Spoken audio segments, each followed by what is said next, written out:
నమస్తే, నేను మీ జాహ్నవి. మనతో ఉన్నారు ప్రముఖ జ్యోతిష్య వాస్తు పండితులు, జ్యోతిష్య వాస్తు శిక్షణ నిపుణులు, లలిత ఉపాసకులు బ్రహ్మశ్రీ నానాజీ పట్నాయక్ గురువు గారు. సూక్ష్మంలో మోక్షం ఈ ప్రత్యేక కార్యక్రమం ద్వారా మనకున్నటువంటి ప్రతి సందేహాన్ని నివృత్తి చేస్తూ ఉన్నారు కదా గురువు గారు. మరి ఈ రోజు కూడా మనందరికీ ఉన్న ఒక చక్కటి సందేహాన్ని అడిగి గురువుగారి మాటలో తెలుసుకుందాం. నమస్కారం గురువుగారు. శ్రీమాత్రే నమః.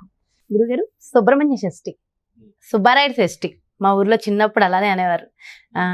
అంటే చాలా అదొక ప్రత్యేకమైన వాతావరణం నెలకొంటుంది. ఓవర్ నైట్లో మొత్తం అక్కడ చుట్టుపక్కల అంతా చాలా బాగుంటుంది కదా. అయితే ఈ సుబ్రహ్మణ్య షష్ఠికి ఎందుకు ఇంత ప్రత్యేకము? ముఖ్యంగా ఏ ఏ సమస్యలు ఉన్నవారు ఈ సుబ్రహ్మణ్య షష్ఠిని ఏ విధంగా జరుపుకుంటే చాలా మంచిది అంటారు? అండ్ మీ ఊర్లో మీరు చిన్నప్పుడు చూసారా గురువుగారు? సుబ్బారాయుడు షష్ఠి చాలా బాగుంటుంది కదా. అంటే నేను చిన్నప్పటి నుంచి అంతా సిటీలోనే జరిగింది. యాక్చువల్ చెప్పాలంటే నన్ను ఎవ్రీథింగ్ హైదరాబాదే.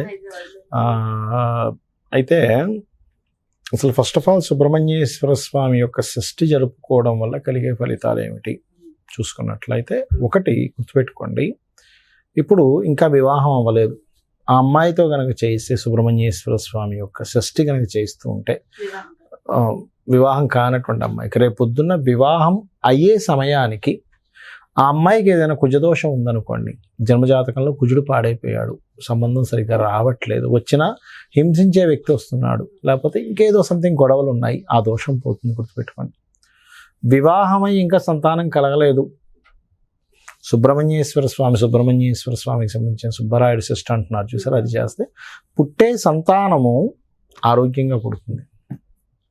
ఇంక ఎక్కడో ఇంకా వాళ్ళు విపరీతమైన కర్మలు చేశారంటే అదేం చెప్పలేము మనం, అదేం చేయలేము, ఏదో 0.1%లో ఉంటుంది. వాళ్ళకి ఏంటంటే వాళ్ళ కర్మ ఎక్కువగా ఉంటుంది వీళ్ళు చేసే పూజ కంటే కూడా. ఆరోగ్యమైన సంతానం మాత్రం ఖచ్చితంగా భగవత్ అనుగ్రహం మీరు భక్తితో చేస్తే, ఒకవేళ కొంతమంది చూడండి ప్రెగ్నెన్సీ అవుతారు, తీరా తర్వాత హాస్పిటల్లో చేసినప్పుడు చెప్తారు వాళ్ళు ఏదో లోపం ఉండొచ్చండి పుట్టే వ్యక్తికి అని, అలాంటి దోషం కూడా పోగొడుతుంది. గుర్తుపెట్టుకోండి. ఓకే, దాని తర్వాత గ్రహ బాధలు అంటారు చూసారా, రకరకాల గ్రహ బాధలు ఉన్నాయండి. అసలు ఏ గ్రహం ఏంటో అంతు చెక్కట్లేదని సుబ్రహ్మణ్యేశ్వర స్వామి యొక్క ఆరాధన, సుబ్రహ్మణ్య షష్ఠి చేస్తే గ్రహ బాధలు తొలగుతాయి. కొంతమందికి విజయం లభించాలని ఉంటుంది. ఎట్లాంటి విషయాల్లో? పర్టికులర్గా పిల్లలకైతే చదువులో, పెద్దవాళ్ళకైతే వాళ్ళు చేసే ఉద్యోగ వ్యాపారాల్లో మరలా వాళ్ళకి దాంట్లో సక్సెస్ రావాలి. ముఖ్యంగా మనం చిన్నపిల్లల గురించి చెప్పుకుందాం. ఏదో సరిగ్గా చూసుకోకుండా ఏదో టైంలో జాయిన్ చేశారు, వాళ్ళకి అక్కడ నుంచి విద్య సరిగ్గా సాగట్లేదు. సుబ్రహ్మణ్యేశ్వర స్వామి షష్ఠి నాడు గనక మరలా వాళ్ళని కూర్చోబెట్టి ఈ రోజు నుంచి మళ్ళీ ప్రారంభం అనుకుని స్టార్ట్ చేస్తే, షష్ఠి విద్య అంటారు. అంటే షష్ఠి తిథి విద్యకి మంచిదన్నమాట. నార్మల్ తిథిలో జాయిన్ చేస్తుంటారు కదా, షష్ఠి రోజు జాయిన్ చేయాలి. ఎవరినైనా పిల్లవాడిని కనుక జాయిన్ చేస్తే విద్య ఏదైనా ఆరంభించాలి. స్కూల్స్ అనే కాదు, ఇప్పుడు ఇంట్లో మనం ఏదైనా పిల్లలకు నేర్పిస్తున్నాం, ఒక తండ్రి కొడుకో లేకపోతే తల్లి కొడుకో ఏదో విద్య నేర్పుతుంది, ఏదైనా కానివ్వండి ఆ విద్య నేర్పుతుంది. అలాంటప్పుడు షష్ఠి రోజు ప్రారంభించాలి. షష్ఠి విద్య, షష్ఠికి ఆ విద్య ఇచ్చే బలం ఉంటుంది. ఎందుకంటే షష్ఠి రోజు ఉంటే గ్రహస్థితి ఆ రకంగా ఉంటుంది, రవిచంద్రులకు డిస్టెన్స్ అలా ఉంటుంది. పెద్దవాళ్ళు వాళ్ళ అంటే వాళ్ళు ఏదైనా ఉపాధి కోసం నేర్చుకుంటారు కొన్ని విద్యలు, టెక్నికల్ కోర్సెస్ చాలా ఉంటాయి.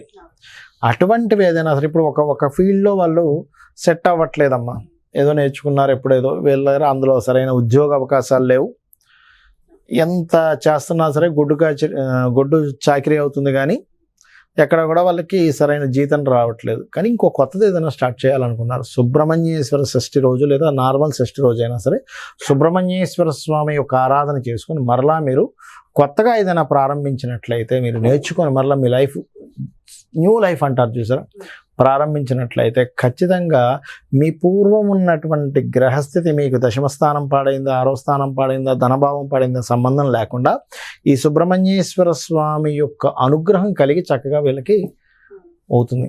ఎందుకంటే సర్వసాధారణంగా ఎందుకు జరుగుతుంది ఇది? దశమం పాడైనా అంటే వృత్తిస్థానం పాడైనా, శని భగవానుడు పాడైనా వీరికి ఇబ్బంది ఉంటుంది, లేదా ధనము లేదా షష్టము, నిత్య జీవితం అంటారు అది. అలాగే మరికొంతమందికి శత్రువులు ఎక్కువగా ఉంటారు. ఎందుకంటే శత్రుగ్రహము అంటారు, శత్రుగ్రహము పీడగ్రహం అని ఉంటాయి మనకి. వాటి ప్రభావం ఎక్కువగా ఉందనుకోండి జాతచక్రంలో, అప్పుడు ఏమైపోద్దంటే వీరు బంధువర్గంలో శత్రువులు, అన్నదమ్ములతో శత్రువులు, ఆఫీస్కి వెళ్తే శత్రువులు, అదేవిధంగా మనం రోడ్డు మీద ట్రాఫిక్లో వెళ్తుంటే ఎవడో ఏమని నడుపుతున్నావు అంటాడు, వీడు బాగానే నడుపుతున్నా కూడా. ఏమైంది రాబోయే అంటే నువ్వు అట్లా పోతున్నావు ఇట్లా పోతున్నావు అంటాడు, వీడు మంచిగా వెళ్తున్నావు. ఎందుకు? వీడి గ్రహస్థితి అట్లా ఉంది. అందుకే ఒక్కొక్కసారి అంటుంటారు ఆయన గ్రహస్థితి ఎలా ఉందో ఏంటి ఎక్కడ మాట్లాడిన ఇలా అవుతుంది, ఎందుకంటే అది శత్రుత్వాలను పెంచే గ్రహపీడ అక్కడ ఉంటుంది. ఓకే. ఎందుకమ్మా ఇప్పుడు ఒకే తల్లిదండ్రులకి 3 పిల్లలు పుట్టారనుకోండి, 3 ఎందుకు 3గా మారుతున్నారు? ఒకే తల్లిదండ్రులు వాళ్ళని పెంచుతున్నారుగా. అదే తల్లి అదే తండ్రి అదే ఫుడ్ అదే ఇల్లు, వాళ్ళని అలాగే పెంచుతున్నారు. ఎందుకు మారుతున్నారు? వాళ్ళ రూపు రేఖ ఒకే తల్లిదండ్రులకి పిల్లలు పుట్టారు, 3 ఎందుకు ఒకలాగా ఉండట్లేదు, ఒకే రంగులో ఎందుకు ఉండట్లేదు చెప్పండి? బికాజ్ అదే గ్రహస్థితి, అదే వాళ్ళ కర్మ. అయితే ఇది నా కర్మ నువ్వు కూర్చొని ఉండక్కర్లేదు, సుబ్రహ్మణ్యేశ్వర స్వామిని ఆరాధించు ఖచ్చితంగా. ఎందుకంటే సుబ్రహ్మణ్యేశ్వర స్వామి ఆరాధన వల్ల సర్పదోషం పోతుంది. మన జన్మజాతకాల్లో ఎక్కువగా వేటి వల్ల మనకి ముందుకు కథలో విషయాలు అంటే సర్ప సంబంధించిన దోషాలు ఉంటాయి. ఈ సర్పదోషాలు ఎలా ఏర్పడతాయి అంటే కాలము, సర్పం అంటే ఎవరో కాదు కాలము సర్పరూపంలో వస్తుంది అక్కడికి. అంటే ఎవరో ఏదో కర్మ చేసావు, పోయిన జన్మలో ఒక మంచి భార్య ఉన్నా సరే హింసించావు, ఈ జన్మలో పెళ్ళి అవ్వదు, ఏమంటే సర్పదోషం ఉందండి అంటారు. ఉద్యోగం ఉండదు, పెళ్ళి ఉండదు, లేకపోతే ఇంకోటి సంథింగ్ ఇబ్బంది, ఏం అర్థం కాదు. లేదా అన్ని బాగున్నా పెళ్ళి అవ్వదు. తల్లిదండ్రులు తలకాయలు కొట్టుకునే వాళ్ళు నేను చాలామంది చూసా. ఏమండి మాకు మంచి ఫ్యామిలీ అండి, మాకు 2 పిల్లలు ఉన్నారండి, 2 పిల్లలకి పెళ్ళి అవ్వట్లేదు. వాళ్ళు చదువుకున్నారు, సంపాదిస్తున్నారు, కార్లు ఉన్నాయి, మేళ్ళు ఉన్నాయి, బంధువర్గం ఉన్నారు, కానీ ఎక్కడికి వెళ్ళినా ఏదో ఆటంకం జరుగుతుంది బికాజ్ ఆఫ్ సర్పదోష. ఈ సర్పదోషాన్ని తీసే శక్తి సుబ్రహ్మణ్యేశ్వర స్వామికి ఉంటుంది. షష్ఠి రోజు. అయితే గురువుగారు ఆ సుబ్రహ్మణ్య షష్ఠి ఏ విధంగా జరుపుకోవాలి? అంటే పాలుతో మనం చేసుకోవాలి, అసలు ఏం చేస్తే ఆ రోజు మంచిది? అండ్ మంత్రం కూడా గుర్తుపెట్టుకోండి అమ్మా, ఎప్పుడైనా గుర్తుపెట్టుకోండి, సుబ్రహ్మణ్యేశ్వర స్వామి అనే కదా ఎవరైనా కాదు, మీరు ఫస్ట్ మొట్టమొదటిగా చేయవలసింది దీపారాధన చేయాలి ఫస్ట్.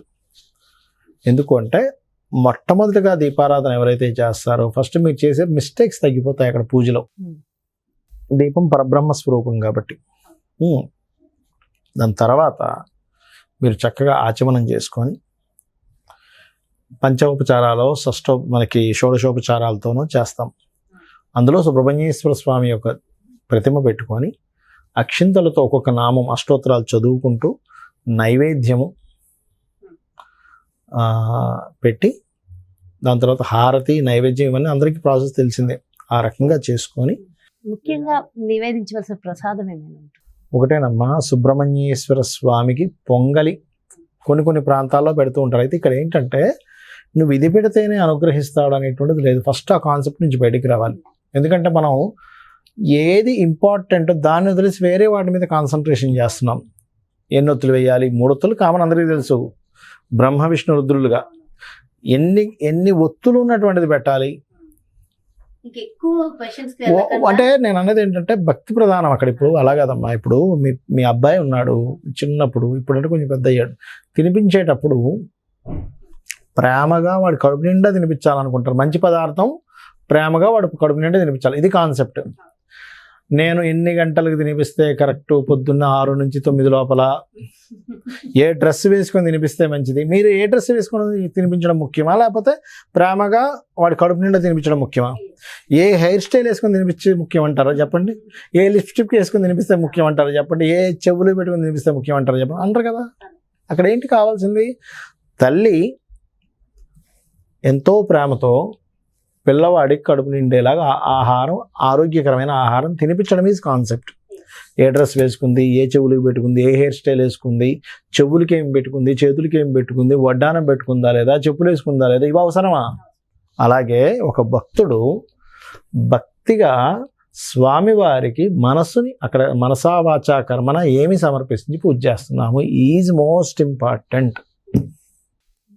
చాలా చాలా డీటెయిల్గా ఎక్స్ప్లెయిన్ చేశారు గురువు గారు. నిజంగా ఏది ప్రధానం అనేది చాలా ముఖ్యం. సో అన్ని ప్రశ్నలు కాకుండా ఊరికే మనం ఒక్కొక్కసారి ఫ్లోలో వెళ్ళిపోవాలి, అండ్ భక్తి ప్రధానం. And thank you so much గురువు గారు. నమస్కారం. శ్రీమాత్రే నమః.